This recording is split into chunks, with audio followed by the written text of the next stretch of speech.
This was an odd one, I gotta tell you up front. I rode the full roller coaster of emotions while testing, comparing, evaluating, testing again, and finally charting the performance of AMD's newest graphics card.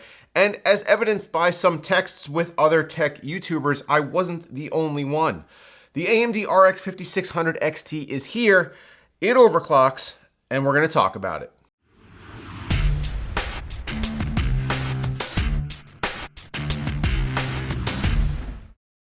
It feels good to be back in the swing of making regular content again after 2 full weeks of CES videos, and it's only fitting that the first real review that I dive into upon coming home is an AMD product. After all, 2019 was the year of Team Red, and at CES they had the only announcements of any real substance. They'll be bringing 64 cores and 128 threads to the desktop soon, and they also have new mobile processors that look like they'll be a force in the laptop world. And they also announced this guy right here. This is the new Radeon RX 5600 XT. More specifically, this one on the table is Sapphire's Pulse model. It arrives today for an MSRP of $280 US.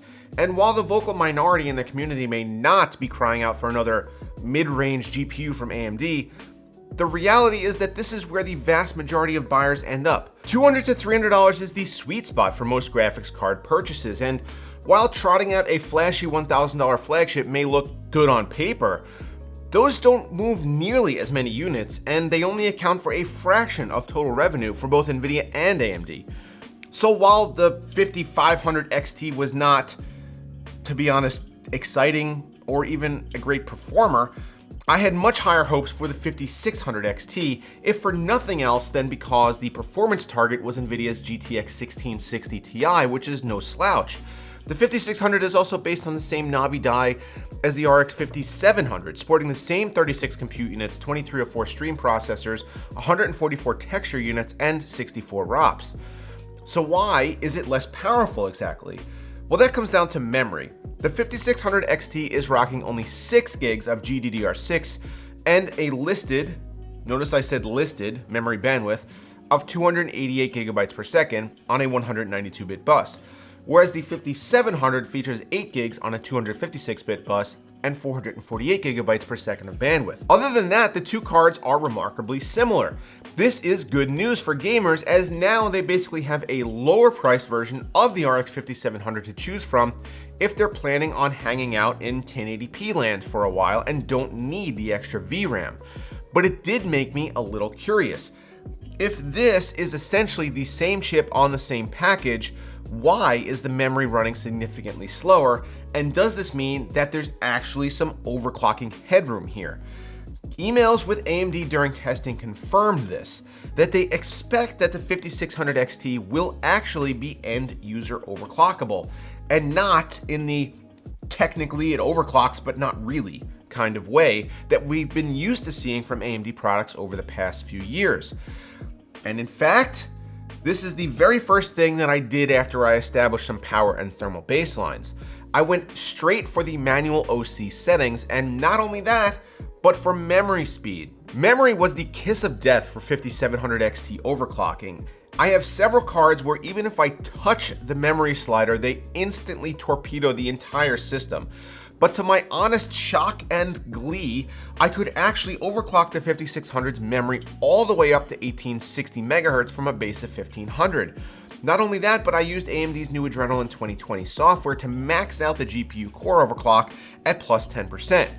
We were running, we were stable, we were amazed. Performance kicked up a significant amount, usually between 10 and 13%, and I was already writing my review script in my head about this card and how much fun it was to tinker with. Then the email came. AMD and Sapphire had developed a new VBIOS for the 5600 XT prior to launch. This, to be honest, is not unusual for an AMD product, and I was kind of expecting it. Usually it doesn't change much and doesn't affect overall conclusions, but this time, the update made some significant changes. It bumped memory speed up, increased power target to 160 watts, and altered the rated boost clock from 1560 MHz all the way to 1750. Effectively, what they did with this VBIOS update was take my overclocking settings and make them the stock configuration. I guess I've been thwarted. But for real, even though this effectively erases the massive performance gains that you can get from overclocking, it also means now that you don't have to be a computer whiz to get max value from your purchase. So even though it makes me a little sad, it's entirely a good thing for consumers. I was still able to squeeze out a little more performance from this card, as you'll see in the upcoming charts, but not much, as there is a hard limit on how high you can set both core clock and memory clock speeds.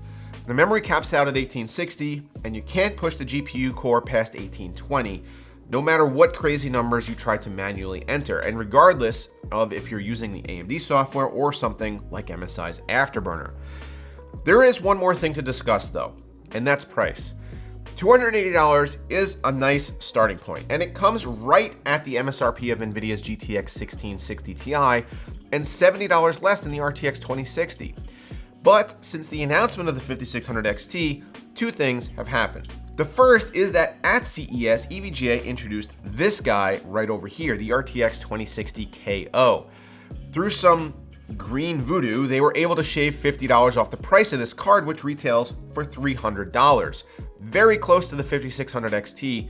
And during their launch sale on Newegg, you could buy this card for, you guessed it, $280 on the nose. When EVGA sent it over to me, I was interested to see how it would fare compared to something like the RX 5700. And you'll see numbers for both the 2060 KO and the RX 5700 in the upcoming charts. And then NVIDIA themselves announced that the RTX 2060 Founders Edition would be lowered to $300 permanently, meaning that now the 5600 XT would have to compete not only with the one AIB version of the 2060, it has to take on a slew of RTX 2060s from everyone who will likely reduce prices to match NVIDIA's. Seeing as the original performance target for the 5600 was the GTX 1660 Ti, can it now match up to a 2060 instead? Additionally, this version right here, the Sapphire version of the 5600 XT, will retail for $290, not $280. So if that $10 makes a difference to you, please make note that you'll have to look elsewhere. I did ask AMD specifically about the availability of $280 partner models at launch, and as of the filming of this video, they were still checking on it. If they get me an answer prior to the publish date, I will note it down below in the description, so check down there if you are curious. My tests were all run at 1080p and max settings on my 9900K test bench with a Z390 RS Master motherboard and 16 gigs of 3200 speed DDR4. The CPU is overclocked to 5 GHz. Check these results, guys. Some really interesting stuff happening here.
You aren't seeing things. The RX 5600 XT keeps pace and often beats the RTX 2060. The final average frame rate chart may look a little skewed, mainly due to one result, UNIGINE Heaven. It was a runaway for NVIDIA, but that's not even a game. Take that one test out of the mix and it was basically a dead heat. Not to mention that the 2060 consumes gobs more power and runs hotter. So while taking aim at the 1660 Ti, did AMD accidentally shoot down a higher value target in the RTX 2060? I guess yes and no. Compared to what we saw out of the 5500 XT, the performance of the 5600 is a welcome relief. It's a killer card for 1080p, and in fact AMD's marketing of the ultimate graphics card for 1080p gaming is right on the money. This is going to be a go-to recommendation for anyone looking to crank up frame rates at that resolution. It's cheaper than the 2060 by a little, and is way faster than the 1660 Ti. It also approaches the RX 5700 a lot of the time. However, there will be a subset of consumers who will always default to the 2060 because ray tracing, and of course that is objectively true. But trying to use RTX features on a card like a 2060 is at this time basically a fool's errand. Yes, you can certainly do it, although the benefits do not outweigh the performance costs. And getting acceptable frame rates with ray tracing eye candy enabled is almost impossible. This isn't RTX 2080 territory that we're talking about here, where I think that RTX features are reasonable to consider and are a definite value add. With a 2060 level GPU, you're much better off enjoying faster gameplay rather than try to admire your real-time reflections while the game trudges along at 38 FPS. And if this is the case, well, you might as well consider the 5600 XT, because at $280 or $290, I don't think that you can do better. And I'm going to give it 2020's very first Indie Award as an editor's choice. Don't take that to mean that the RTX 2060 is a bad buy at $300 now. I think either of them will do great for high-end 1080p or even low-end 1440p gaming. But think of what this release must have meant in order to make Nvidia bottom out their prices on a competing product. They were scared of losing the mid-market and the $200 to $300 segment to AMD's newest. And that carries a certain amount of weight.